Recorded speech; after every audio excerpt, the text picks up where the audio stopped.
Għal sena oħra reġa' tlaqqa l-Parlament tan-Nanniet fejn ġew diskussi bosta temi li jolqtu lin-Nanniet fid-dinja tal-lum. Fil-fatt it-tema għal din is-sessjoni kienet in-Nanniet u r-realtà attwali.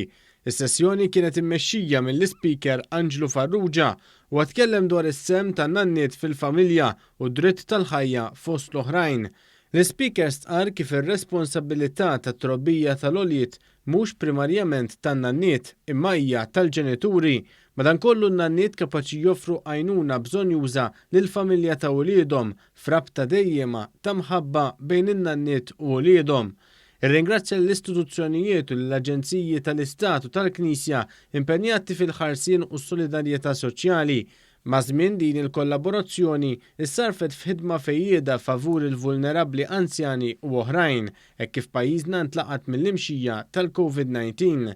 Dan fil-waqt li rringrazzja lil dawk kollha li jinsabu fuq quddiem tal-ħidma sabiex jipproteġu lill-anzjani tagħna f'dan iż-żmien.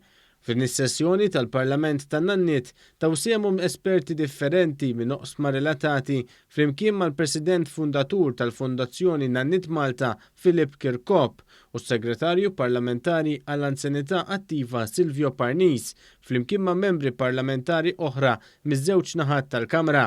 Din is-sena l-użu virtwali kien importanti ħafna sabiex is-sessjoni saret xorta